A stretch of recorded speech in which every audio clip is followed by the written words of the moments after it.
Good afternoon, fellow patriots. This is Matt Shea, and welcome to Patriot Radio, broadcasting live from deep inside the heart of the future Liberty State. Sponsored once again by On Fire Ministries, in the legacy of Dr. Stan Monteith, bringing you the story behind the story and the news behind the news, where it's not about right or left, it's about right and wrong. It's about our hope not being in man, but in Jesus Christ. About not ending in prayer, but moving to action. Your kingdom come, your will be done, on earth as it is in heaven. Father, deliver us from the evil one. Welcome to Patriot Radio. Good afternoon, fellow patriots. Today on Patriot Radio, China and its infiltration in the United States being exposed almost every day now.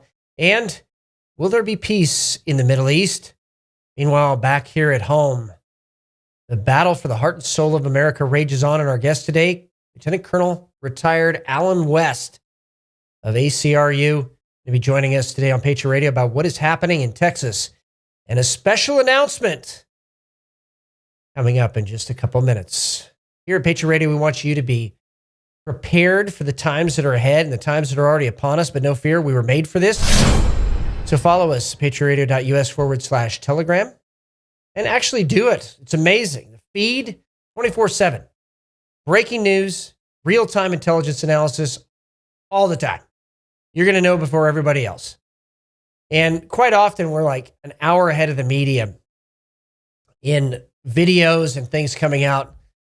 The aggregate of everything that we are analyzing on a daily basis is staggering, but it's for you, it's for your family. And it's for the time that we're in, which we may need prayer for. And if you do, contact us at patriotradio.us/prayer. We'd love to pray for you, pray with you. And for those of you that maybe think that this is the time you need to make a decision for Jesus Christ, we want to walk with you through that. patriotradio.us/salvation. And remember, salvation is the first step. It's a step that we all need to take, accepting him as our Lord and Savior, Jesus Christ. Now, here at Patriot Radio, for years, we have been on the cutting edge of geopolitics and geostrategy. We've told you in advance when the Russian war, the invasion of Ukraine was going to happen. We told you in advance that there would be a war between Israel and Iran with the United States involved. And we told you in advance about China and its ambitions regarding Taiwan that very likely will come to fruition this fall. How did we know all of that? Well, based on my own background, some of the people that I've been working with, there's an answer to this. Many of you know that I'm a national security professional and that I have worked with America's Future and General Flynn and Mary Flynn and their organization, especially rooting out human trafficking, for a while. What you don't know is a documentary is now being made about part of this. It's called Remember the Alamo, and it is premiering July 4th. And it is going to shatter some of the notions and some of the slander that has come against yours truly here in Washington State and beyond. So check it out, rememberthealamomovie.com, premiering July 4th. Red carpet is on June 28th. And this is a first. So, if you want to support the ongoing fight against the communist and jihadi networks here in the United States of America, root out human trafficking, well, learn about the people behind all of that. The heroes that most people don't even know. And share this with your friends and family as well. We're going to do a special screening here at On Fire Ministries coming up in late July. So stay tuned for that and the information behind that as well. This is something I've wanted to talk with everyone about for a very long time. And this last Sunday, told our congregation about it. And why be public now about all of these things when it's been so effective not to be? Because our time is short. And there are forces at work right now that are hell-bent on destroying the United States of America. People that have been calling people terrorists have been actually linked to the terrorists themselves. People that They've been calling people, well, domestic terrorists. They've been linked to the funding of those terrorist organizations as well. And for all of us as Americans, we need to stand up in this time. We need to stand up and say that there are enemies of this country that will not continue to do what they have been doing for the last 50 years. And that is slowly but surely undermining our foundations, calling good evil and evil good. And for the last 8 years of my life, it has actually been an honor to serve in the capacity of rooting these networks out.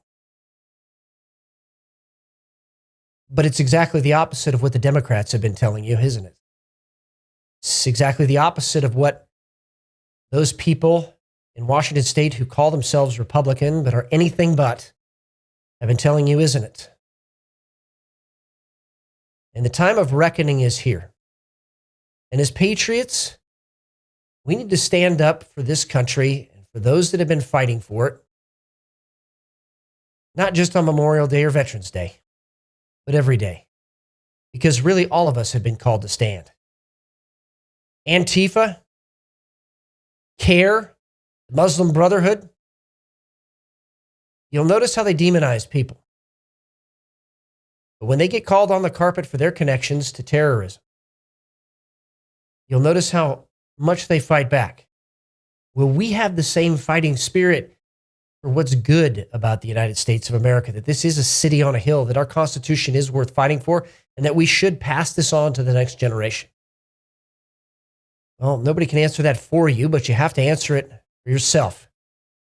And for those people out there that have been fighting against the good people, thinking that they were doing good, but acting wholly in ignorance and being, as Vladimir Lenin called them, useful idiots, there's still time for you to make the right decision. A decision for the Constitution, a decision for God Almighty, a decision for the next generations of Americans to live free. But like I said, the time is running out. We are in a battle for the heart and soul of America. And the question for all of us right now in this moment is, on which side do we stand? Will we base our civilization on the blood of Jesus Christ, or base our civilization on the blood of man? Because that is what underpins communism and jihad. Millions, hundreds of millions dead. Millions enslaved. And a trail of blood over 1,400 years. The fight started in Texas.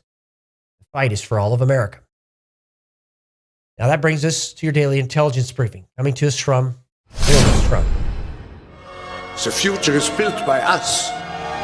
We have the means to make progress on the global agenda. Authoritarianism doesn't arrive with a coup, it arrives with a login. Notice how the algorithms are always changing.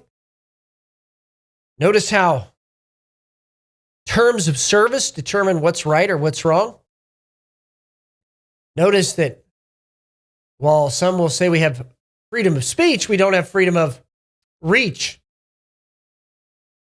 But the reach is artificially curtailed where it otherwise would be there.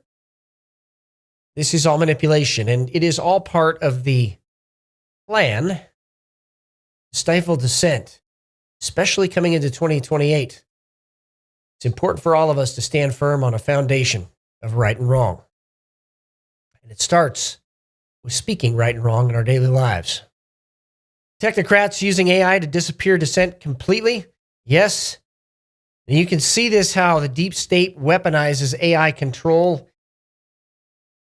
control the narrative. You can see how words are used. If we could scroll down a little bit, there's a fantastic chart.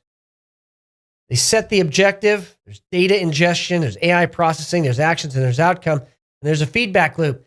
But the feedback loop is always reinforcing the narrative against, well, things like biblical values, truth. In fact, Elon Musk brought up the fact that most AI today is dangerous because truth is not actually part of the base of the system. They're teaching the systems how to lie. Be careful when you use AI, because sooner or later it's going to be a lie.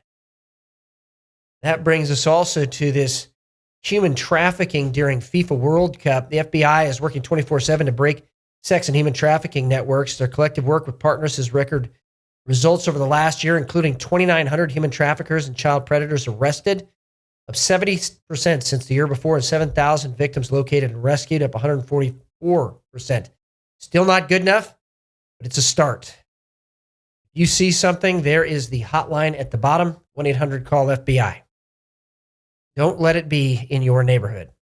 And now the China front. 2 Chinese nationals were charged with money laundering for cartels. They laundered proceeds from cocaine and fentanyl traffic, according to prosecutors.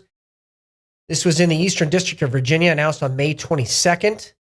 Zhen Ruhan and Wu Honggrisi are accused of laundering money on behalf of transnational criminal organizations, including the Jalisco New Generation and Sinaloa cartels. Since 2016, that's how long this has been going on. And what is happening? The Chinese are trying to get us back for the opium wars. That's what's behind all of this. And you don't understand Chinese doctrine or Chinese history, you're going to miss it. Will China revive its international tribute system? Well, one billionaire says yes. Ray Dalio, the billionaire founder of Bridgewater Hedge Fund, says that the United States is now seen as an unreliable military ally, and so leaders are increasingly having relations with China that are like a tribute system. I think that's a little overblown, because allies like the Philippines and Japan are definitely coming on board, and in fact, many Pacific Island nations are rethinking their relations with China. Journalist is son of a Texas politician accused of selling intelligence to Beijing. The man has worked for multiple Chinese state outlets and allegedly has taken at least $100,000 from a Chinese intelligence official, according to court records. An American journalist and the son of a Texas Republican politician, Thomas Pauken II, who has lived in China for more than a decade and worked for multiple Chinese state news outlets, was allegedly paid at least $100,000 for working with an individual within the Ministry of State Security for China. The handler, a woman he called Kathy, told her that the materials he provided were read by Chinese leader Xi Jinping, the filing state. How about we do what Gordon Chang suggests and prohibit these exchanges with China? While the West rings the alarm over hard power threats, the Chinese Communist Party is executing a far more insidious long game, quietly grooming the next generation of America's leaders to act as its mouthpiece. Yes, let's stop these programs. Amen. Also, if we could bring up the next article, China is, well, going to continue to recruit in levels that we don't understand. It's not just politicians. It's business leaders, journalists. It is leaders in arts and entertainment. We cannot ignore this fact. And also head educators. You'll notice that Chinese have a lot of partnerships, universities around the United States of America. Stop this program.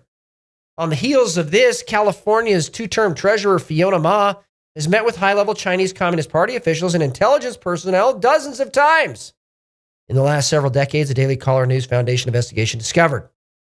During these meetings in the U.S. and Canada, the Democratic frontrunner in California's lieutenant governor race has introduced American lawmakers to Chinese intelligence officials. We really should be more integrated, she said. And this is how the elite capture mechanism with China inside the United States works. General Flynn bringing some sobriety to the discussion around China. Chinese Communist Party is the single greatest external threat to the United States of America, period. Amen. And let's treat it that way. Rod Martin bringing up a very important point. We don't need 11 aircraft carriers. We need 16. And the reason? China. This would allow, because Trump only inherited really 11 and roughly 280 ships. We need far more. Reagan had 15 aircraft carriers, 600 ships. We need a far bigger Navy than we have right now to make sure we can project power in multiple theaters at one time. And Beijing is quickly building its Navy. The Financial Times reports that Xi became agitated when telling Trump during their meeting about Japan's remilitarization plans and hike in defense expenditures under the new prime minister. Well, Trump said Japan needs a stronger military to defend itself against North Korean threats. That was pretty slick.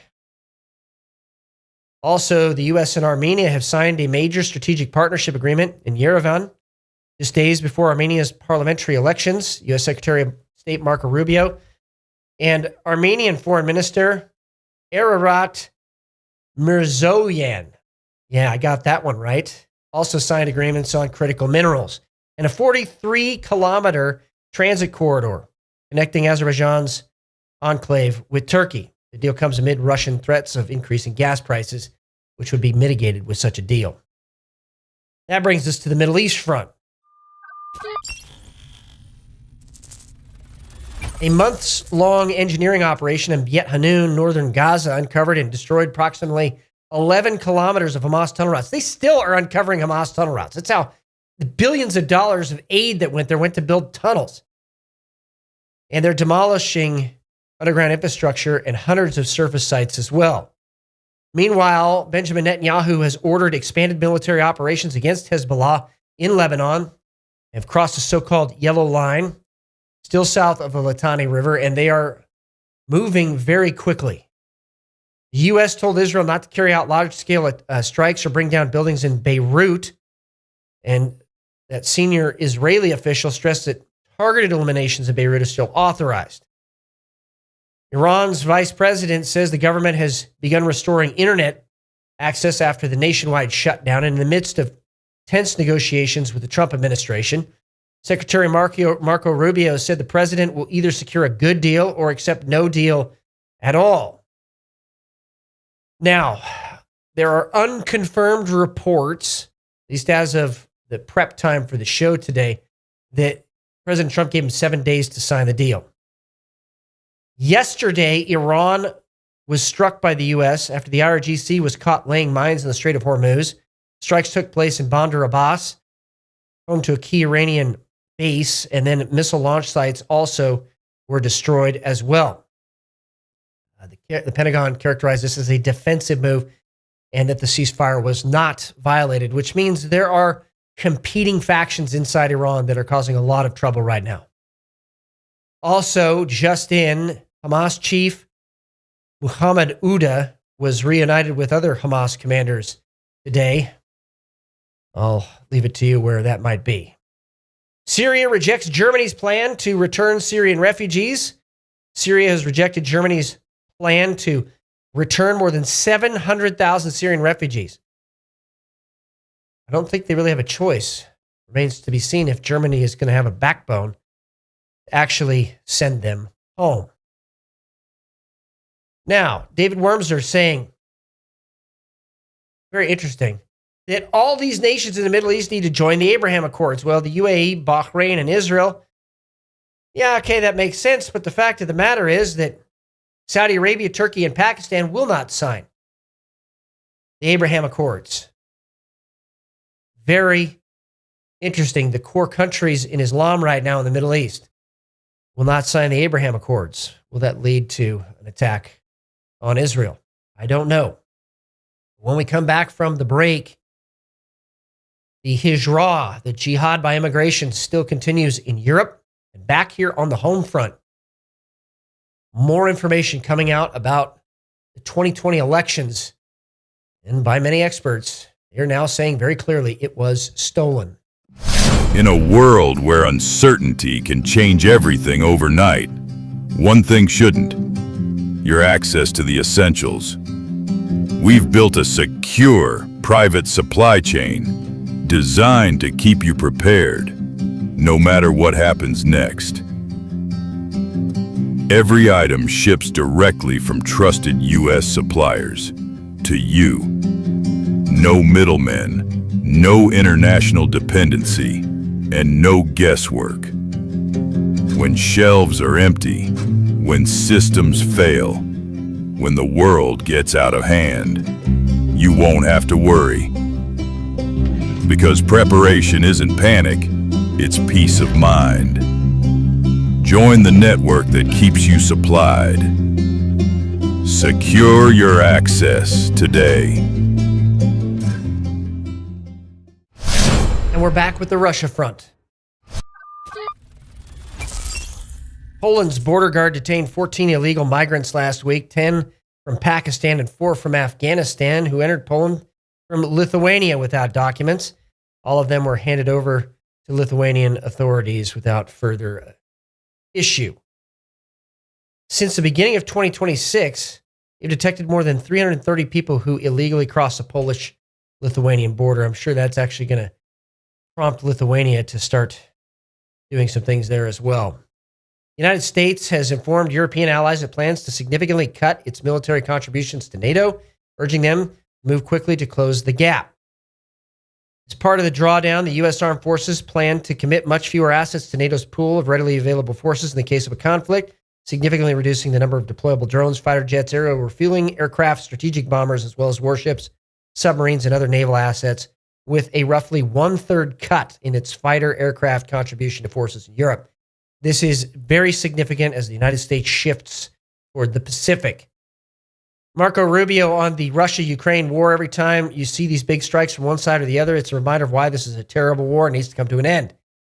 So Russia is threatening to hit Ukraine again and has already hit Ukraine several times with ballistic missiles. Russia struck the UN World Food Program warehouse in Dnipro. They launched a ballistic Iskander missile at a UN humanitarian warehouse. Warehouse contained food supplies intended for residents enough to support 130,000 people. According to preliminary estimates, the value of destroyed humanitarian aid is $1.4 million. In addition to that, more civilian infrastructure was struck, and Putin has threatened U.S. diplomats and other European diplomats to get out of Kyiv before those strikes happen. The response by Poland is it warned Russia over possible strikes on diplomatic missions in Ukraine. The Polish Foreign Ministry stated that any Russian strike on Polish diplomatic facilities in Ukraine would be regarded as a deliberate action, which could, by implication, trigger NATO Article 5. In a very disturbing article, a woman on the streets of Italy was sexually assaulted in broad daylight because the neighborhood is being neglected by authorities. This is what has been happening in Europe. And as disturbing as those images are, Tommy Robinson's been calling to account the rape gangs in England and warning America that this could be coming here. We'll be talking more about that with our guest today, Colonel Alan West. Tommy Robinson rightfully showing the hypocrisy in England. Twitter user jailed for 18 months for 2 anti-immigration tweets made after Christmas market car attack that were viewed just 33 times. Intoxicated Nigerian man who sexually assaulted a teenager spared jail due to his troubled background. There's no real justice in England right now, and England is calling right wrong and wrong right. And that brings us to the South America front.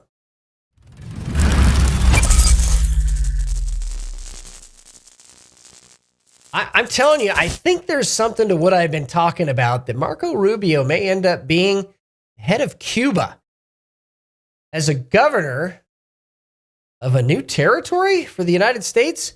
Cuban foreign minister, quote, Rubio was not born in Cuba. He doesn't know Cuba. He knows nothing about Cuba. As if he was running for election there already. That's an odd statement. So I just take that as an indicator that, in fact, Marco Rubio may indeed be in the offing as a leader of Cuba here in a very short term. Cuban operatives should be declared persona non grata and permanently sanctioned, along with their entire command structure and all family members. Cuban embassy diplomat greets U.S. activists by first name at a Saturday night strategy session in California Union Hall, then briefs them on congressional legislation, lobbying targets, and nationwide organizing efforts, pressure lawmakers on behalf of Cuba. This is intelligence operations like right out in the open. Right out in the open. That needs to stop. Meanwhile, Old Havana erupted in protests in the early hours of May 25th with crowds chanting for one thing, freedom. Many Cubans believe that any sign of movement or support from the U.S. could spark a nationwide uprising against the regime. The message from the streets is clear. The chains will not hold forever. And now the National Front.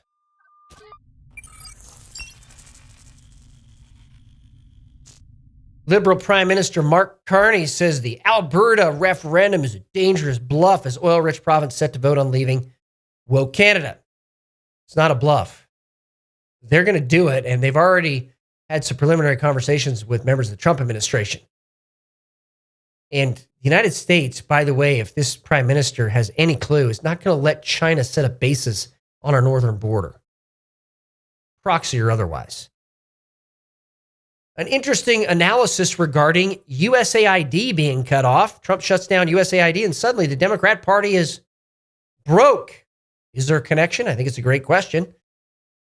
Look at that. Cash on hand for the Republicans, $123.9 million debt, zero. For the DNC, $14.4 million, debt $17.5 million. DNC only has $14.4 million? Wow. USAID wasn't just funding the Democrat Party, according to the SCIF. USAID was funding COVID gain-of-function research, color revolution, regime change operations, and election fraud, both in the U.S. and abroad. I think that testimony is worth listening to. Trump and his cabinet plan to meet at Camp David on Wednesday. I think this is signaling something for the Middle East right now. It could be also something here back in the United States regarding Marxist organizations and the shift in strategy to crack down on them internally to the U.S. A top Biden DOJ official apparently also warned the White House lawyer that Mar-a-Lago raid was likely illegal, according to a memo in the Gateway Pundit. Merrick Garland's top advisor fired off a warning to administration lawyers after Biden's FBI raided Trump's Mar-a-Lago estate in August 2022. Patty Stemler, longtime DOJ official, chosen by Merrick Garland to consult on lawfare cases against Trump, fired off the email warning. The FBI found no probable cause to raid Mar-a-Lago in August 2022, but Biden DOJ sent machine gun-toting agents to Trump's Florida home anyway. And in a positive note, there is some rebalancing that is occurring. The Department of Justice acknowledges it has removed from its website news releases about criminal cases related to the January 6, 2021 riot, calling the information, quote, partisan propaganda, end quote. This is on the heels of a fund being created for people that were the victims of lawfare, including those who were persecuted for being there on January 6th. In a tragedy, more Marxist violence. Trump House owner Carrie Sharon passes away at 69 years old after being brutally and violently attacked by a psychopath who's an Army veteran, known in the San Diego community. The violence has to end. Now, it's interesting in the San Diego mosque shooting that occurred, it's gone very much underreported, but two trans with Nazi symbology on their jackets targeted a mosque because back in World War II, the two were aligned, the Muslim Brotherhood and the Nazis. That's a matter of fact, actually. And you can go back and look at that with the Grand Mufti of Jerusalem. Either way, innocent Americans now are dying over this violence that is being propagated everywhere by the Marxist left. And I think Americans have had enough, rightfully so. This needs to end. Kevin O'Leary, a.k.a. Mr. Wonderful, said, quote, "We have uncovered something far bigger than I ever expected. After seeing coordinated false attacks against the Utah data center project, we brought in an advanced data science team to trace where the content was coming from, and the results were shocking. What we found led back to an organized network, political activist groups, and funding trails tied to massive international entities. We dug through IRS 990 filings, tracked IP data from around the world, and uncovered what appears to be a coordinated campaign targeting energy and data center projects across multiple regions." Said that he has forwarded that to the White House. I'm going to tell you what that sounds like. That sounds like a Chinese information operation. Lara Logan reposting the skiff. The 2020 election was stolen, quote unquote. Raw data shows servers' IP addresses from foreign countries, including China, Iran, Serbia, and others, sending and receiving data from every single swing state and among many other election precincts during and after the 2020 election. So we have all of this data now. Irrefutable. What is going to happen? And especially after the raid down there in Atlanta, they actually have the machines as well. So not only can the analysis be done and has been done on what connected to those machines in those swing states, but now they have the machines to show if anything was actually altered. Accountability. I think there's some timing here from President Trump going on. A panel of leftist federal judges defies Supreme Court and order Alabama to reinstate its rigged and racially gerrymandered congressional map. I don't know how they could possibly do this and whether the state of Alabama should even abide by it since the Supreme Court has already ruled. Washington National's Director of Community Relations admits on hidden camera to discriminating against Christian pitcher Trevor Williams. One of our pitchers, Trevor Williams, he's super Christian Catholic, all these tattoos that mean a lot. Hudson told the undercover reporter. The Dodgers had a group who were drag queens, who sometimes dressed up as nuns, went on social media like, this is my religion, you all were mocking it, he said. Because of that, we don't use Trevor Williams on social media. Like when they're like, is a hot dog a sandwich? And like players come up and know what I mean? This is systematic Christian persecution happening right now and being admitted on video. When I hear people say, Christians aren't persecuted, Christianity has an entire book called Fox's Book of Martyrs, talks about systemic Christianity, the systemic persecution of Christianity for the last 2,000 years. What are you talking about?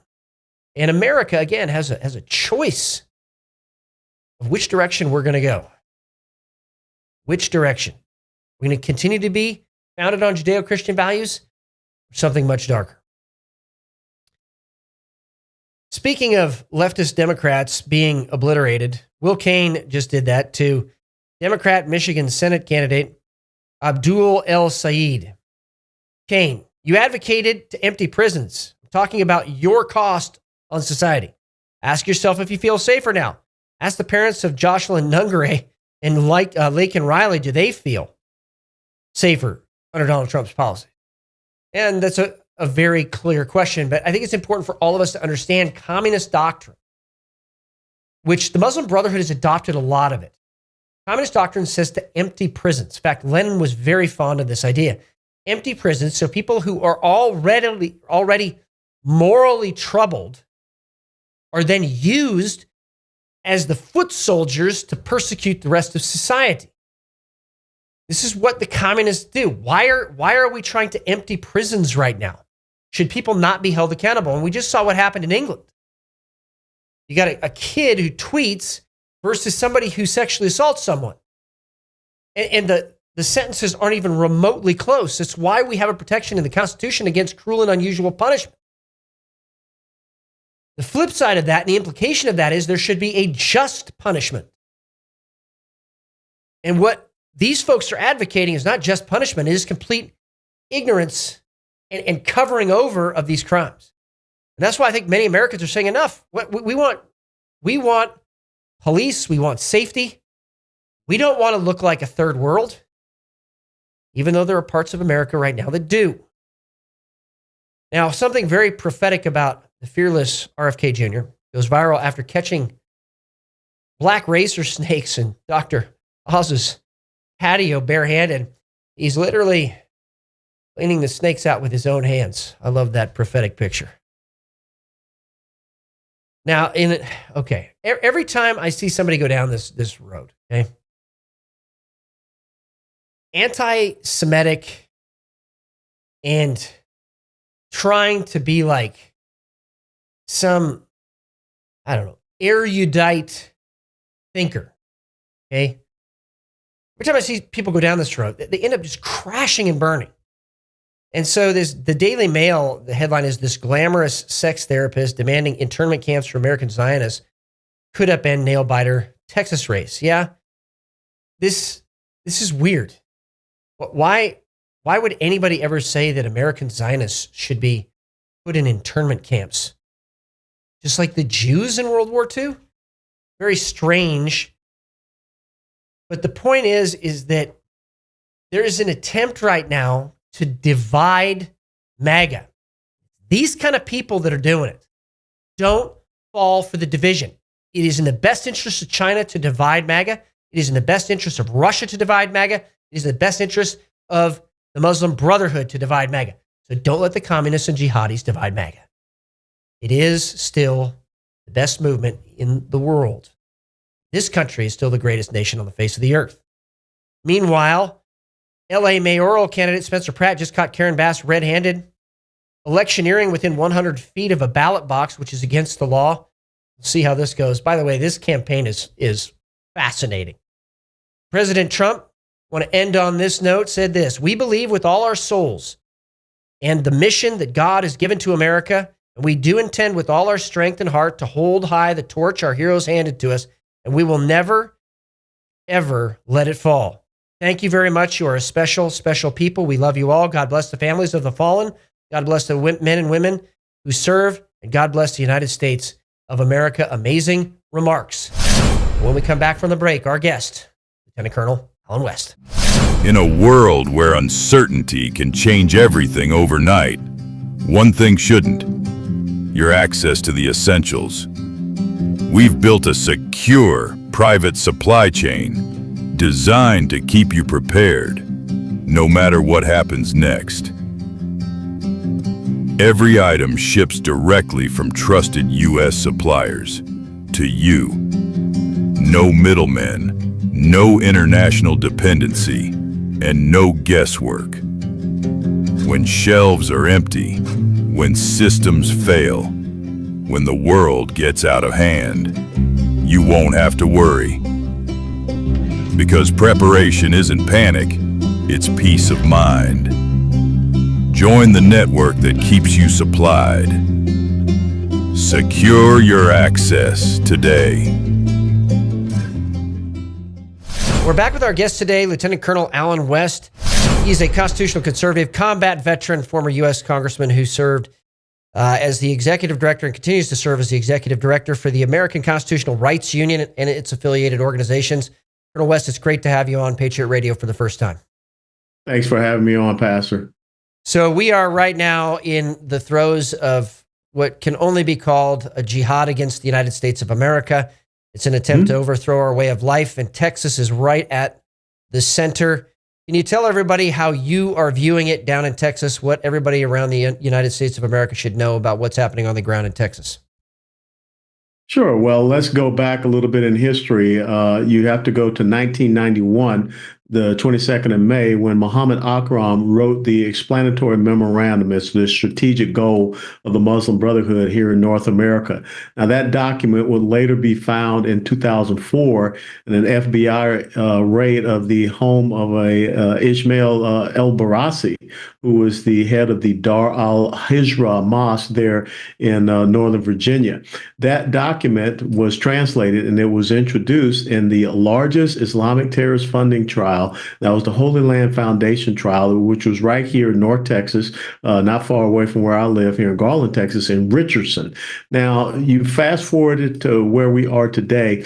Texas has always been in the sights of Islamic jihadists, and that's the Muslim Brotherhood, and also CAIR, the Council for American Islamic Relations, which was named as an unindicted co-conspirator in that Holy Land Foundation case. And the point that Islamic jihadists see right now, if they can push their agenda, they can get through here in Texas. As a matter of fact, I believe last week the 263rd mosque was opened up here in the state of Texas. If they can make headway here in Texas, they can do it anywhere they want in the United States of America. So Governor Abbott declared the Council on American Islamic Relations, Muslim Brotherhood, terrorist organizations inside the state of Texas, recognizing what most scholars and most national security professionals have already recognized for a very long time. why does it seem like nothing is being really done about it on the ground in Texas? And there's Fort Bend officials last week rolled out the red carpet for CARE. Seems like there's openly elected officials in Texas saying we don't even recognize what the governor has said.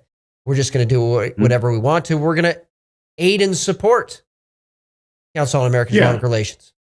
Yeah, well, first and foremost, I say you follow the money because a lot of these elected officials are getting campaign donations and things of that nature from some of these entities.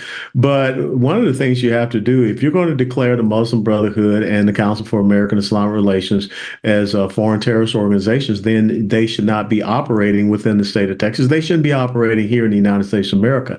And going back to the document that I mentioned at the onset, the explanatory memorandum of the Muslim Brotherhood, they list about 31 to 32 organizations that they're going to utilize to bring about the civilization jihad. That's what the word is, to destroy Western civilization, our miserable house from within, sabotage it by the hands of the believers and by our own hands. And that's what you see elected officials doing. You know, Governor Abbott declared CARE as a domestic foreign terrorist organization, but yet we had a representative from CARE that testified in the state capitol in front of the State Board of Education of Texas to try to get Islamic studies included in the Texas Essential Knowledge Standards, the TEAK standards. And so if you've been designated a terrorist organization, you should not be operating here. Anyone that is claiming to be part of that organization, if they're American citizen, they should be charged with aiding and abetting, providing material support and comfort to a foreign terrorist organization. If they're not an American citizen, they should be deported from this country. That's the end state that we should be seeing here in the state of Texas, which we're not seeing. So Attorney General Paxton has done some things. There's been some movement on that front, but where are the local prosecutions for this? I mean, local prosecutors, county sheriffs very much have the power and the investigative ability, because a lot of this has been put online for years. You've called attention to it yourself for years. Why is there no prosecutions? I mean, I think that's what every American's asking. Yeah, I don't understand the reticence and recalcitrance. And you talked about sheriffs. Sheriffs are duly elected constitutional law enforcement officers, and they should be enforcing and upholding the law. Of course, here in Dallas County, where we have a leftist as far as a Democratic elected sheriff, they're not going to do anything about it. But where we see these red counties and we see these strong sheriffs, they should be doing something about it.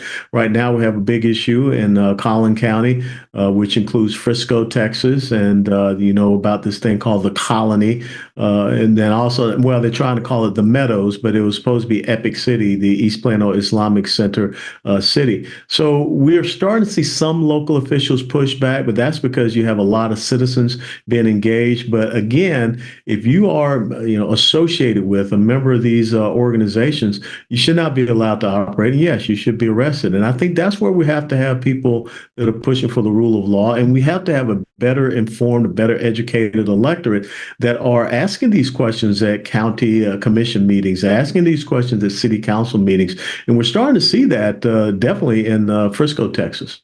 We saw a whole bunch of people show up in Frisco here, it was a week and a half ago, to just talk about the fact that it shouldn't be on the consent calendar, the approval of 2 mosques and another religious center as well. And it was like they were completely ignored, that this was just business as usual, even though there were legitimate concerns raised, not just regarding the ties of some of these mosques, but also the fact that there wasn't really any light shown in on the planning and zoning, on the traffic mitigation, and all of these other normal things that should be evaluated. Citizens can get discouraged over that. What would be your message to them right now as more of these mosques are in the planning and offing? Well, I don't think you should get discouraged. I think that this is when you should be emboldened. You should steel your spine. When you see that some of these elected officials don't have a spine, you should do everything that you possibly can. If your, county or city ordinance allows for them to be recalled, but without a doubt, this is why local elections are so important. But yet, when we have our local municipal level elections, we only see 3, 4, maybe 5%, 6% of the most type of turnout. So we've got to get more people turning out for that, and we've got to get more people showing showing up at these council meetings. But I don't want to see people get discouraged. I want to see people get encouraged and realize that you have elected officials that are not putting their best interests ahead of the interests of others, especially others that you can look at their ties. Look, a lot of these mosques and a lot of these Islamic centers, they are supported by the North American Islamic Trust. That's a financial entity that was created as part of the Muslim Brotherhood Strategic Memorandum. So again,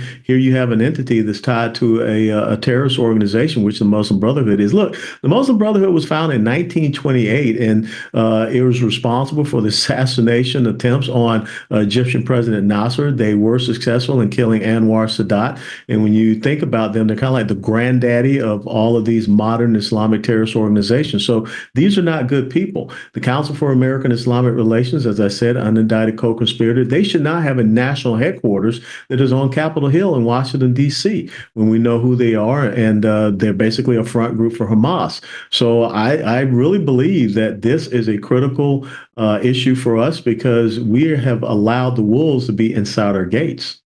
I think that brings up a very important question. You have Imam Main al-Quda spearheading $80 million, 30-acre mega compound in Katy, Texas, complete with a mosque, K-12 school, university, housing, commercial facilities, etc. And you have the citizens fighting back against it, and yet Texas law allows for the closure and seizure of property and bank accounts that are linked to terror organizations. How is this not happening? How are these properties not being shuttered right now, these bank accounts not being closed? Well, I think that's something that we should be bringing up, and the Attorney General's office should be looking at that. And look, the federal level should be looking at this as well, because again, when you talk about these bank accounts that are linked to these terrorist organizations, like I said, the North American Islamic Trust, and we don't want to see what we have seen happen over in the United Kingdom and other places in Europe. These no-go zones, these exclusive areas that are for quote unquote Muslims only. We just had an issue over in Grand Prairie where they wanted to have a Muslim-only day at a water park that was supported by public funds. And so luckily we got that shut down. But you're bringing up a bigger issue, is this pipeline that is coming into here, much the same as we saw overseas. And unfortunately, you have universities like Texas A&M that have associations with Qatar, and Qatar is the number two state sponsor of Islamic terrorism after Iran. It's incredible, and there's a lot more that we're going to talk about now after the break. When we come back, more on what the Muslim Brotherhood is doing in the United States of America, what is Sharia, and what you can do to stop it. In a world where uncertainty can change everything overnight, one thing shouldn't: your access to the essentials. We've built a secure, private supply chain designed to keep you prepared, no matter what happens next. Every item ships directly from trusted U.S. suppliers to you. No middlemen, no international dependency, and no guesswork. When shelves are empty, when systems fail, when the world gets out of hand, you won't have to worry. Because preparation isn't panic, it's peace of mind. Join the network that keeps you supplied. Secure your access today. And we're back with Colonel Alan West. He is Executive Director of ACRU, acru.org. Colonel West, we were talking before the break about these ties and property and money that is flowing in, but I think a lot of people miss the fact that Sharia actually obligates zakat, obligates money to go directly to jihad. And so when the Holy Land Foundation trial came about, all these unindicted co-conspirators never prosecuted. The money links are already established, and we know those as of today. And this is back in 2008 that trial actually happened. Yeah, it's absolutely right, and that's one of the things that does concern me and should concern others is where's the follow up? Where's the follow up through the Department of the Treasury to continue to make sure that this money does not flow in these accounts? We're looking into them, and we're freezing these accounts and seizing the assets that are in some of these accounts, as well as these organizations, freezing those accounts and also the assets and the properties that they own. This is as Hassan al-Banna, who was the founder of the Muslim Brotherhood. He said, "This is a comprehensive system. This is a system that looks at the culture, the society, legal systems, economic systems, everything. And it is not, again, they try to mask themselves as a religion. If you study Islam, Islam stopped being a religion after Muhammad left Mecca in the first Mecca phase about 622 AD and went to Medina. You can see that in the verses of the Quran where they became very violent, and he became a warlord, basically a combat leader. So it has always been about totalitarian domination, control, and tyranny, and we cannot allow this to come in and create a parallel system of judicial process and procedures, a legal system, and that's what this is all about. That's what the Muslim Brotherhood pushed for, and that's what they wanted in Egypt, and that continues to be their goal as they expand their tentacles all across Western civilization. As you mentioned, in Europe, we don't want to become Europe.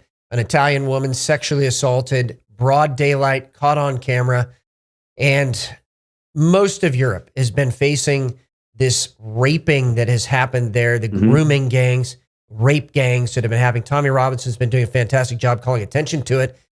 This is, people say, well, that's just, some immigrants there. They're just upset. That really can't come to America. No. Sharia can't come to America. How do you respond to that?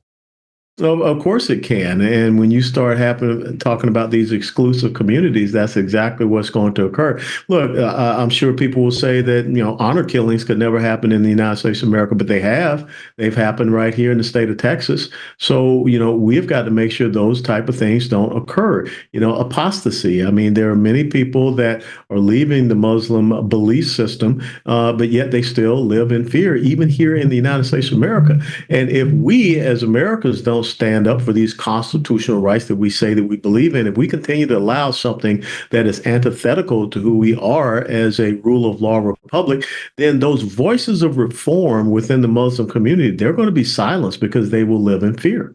And Sharia courts have actually been established already in Texas and the adjudication of Sharia law. Yes, absolutely right. And that goes all the way back to now Congresswoman Beth Van Dyne when she was the mayor in Irving, Texas, and they were trying to institute that there. And she got a lot of national notoriety for standing up. But those are the type of elected officials we need at the municipal level. So 3 things you would call on for citizens to do to fight back against Sharia and just this attack against Western civilization. I think you've got to be engaged. You have to be engaged locally. You have to start to go to your city council meetings, your county commission meetings. You have to be informed. There are many great books out there. I will tell you that William Federer has written an incredible book, What Every American Needs to Know About the Quran, The Truth About Muhammad by Robert Spencer, and Jay Sekulow wrote a book, Sharia in America. So I would say those are some of your good start off for reading lists that you should look at. And if you could take a moment, tell everyone listening, if they've never heard of the ACRU before, what you do. The American Constitutional Rights Union was founded back in 1999 by 2 members of the Reagan administration, his Attorney General, Edwin Meese, who is still on our board of directors, and also Robert Carlson, who is his economic policy advisor.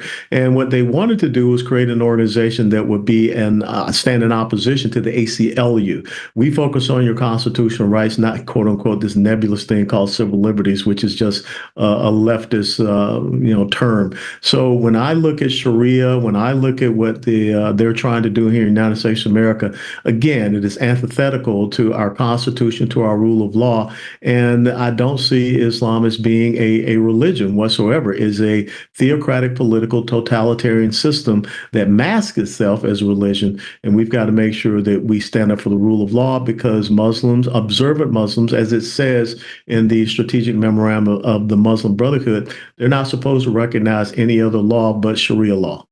And we really are coming to that decision point. March 3rd, Texas voted correctly, 95%, almost 2 million people, to prohibit Sharia law.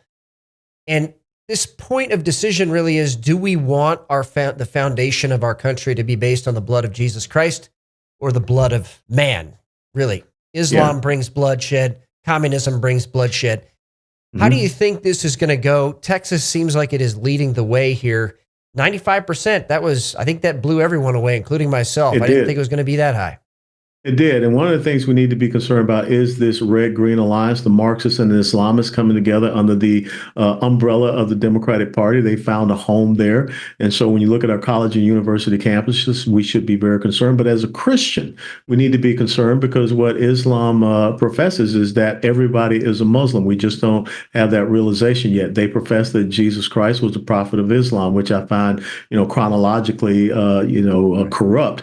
But the most important thing is that they say the crucifixion never happened. So the means by which we're supposed to have our salvation, that never happened to Muslims. So, they basically deny the very foundation of the Christian faith. On top of that, the very foundation of Western civilization and the rule of law. So this is a civilizational battle that we're in. And again, I will go back to the words of Muhammad Akram in the Muslim Brotherhood Strategic Memorandum. They call it a civilization jihad. And we need to step up and be on this battlefield. And you and I are both in an upcoming documentary. I want to mention that. It would be remiss. This is the first time we have announced it. Opening on July 4th. Remember the Alamo? Some comments there on that upcoming documentary. Well, it's just an honor to have been in that documentary with you and many others. I look forward to seeing you there at the premiere, which will be up here in Dallas, Texas. I believe the late July, 30th July, somewhere in there. Don't get me wrong on the date. But again, we need to see everyday Americans, everyday Texans that are stepping up and saying, not on my watch, because this is a long game. This is a long strategy, and we have to meet this enemy on this ideological battlefield. Well, from one Army veteran to another, thank you for your service. As always, Colonel West, keep up the fight. Airborne, all the way. Take care. Lieutenant Colonel Alan West, acru.org, the acru.org, a real fighter. And this is what it's going to take. Average Americans stepping up. And especially if you're a veteran listening to this and you're a Christian, one battlefield to the other. That's what God is calling us to do in this time. And whether or not freedom, liberty is going to continue for the next generation, check his website out. Also check out, remember, thealamomovie.com. Yes, it is premiering on July 4th. More to come on that and more guests from that movie to come as well here on Patriot Radio. Thank you for joining me today. May God bless all of you. He is making this generation the greatest one. So stand on the line and keep up the fight.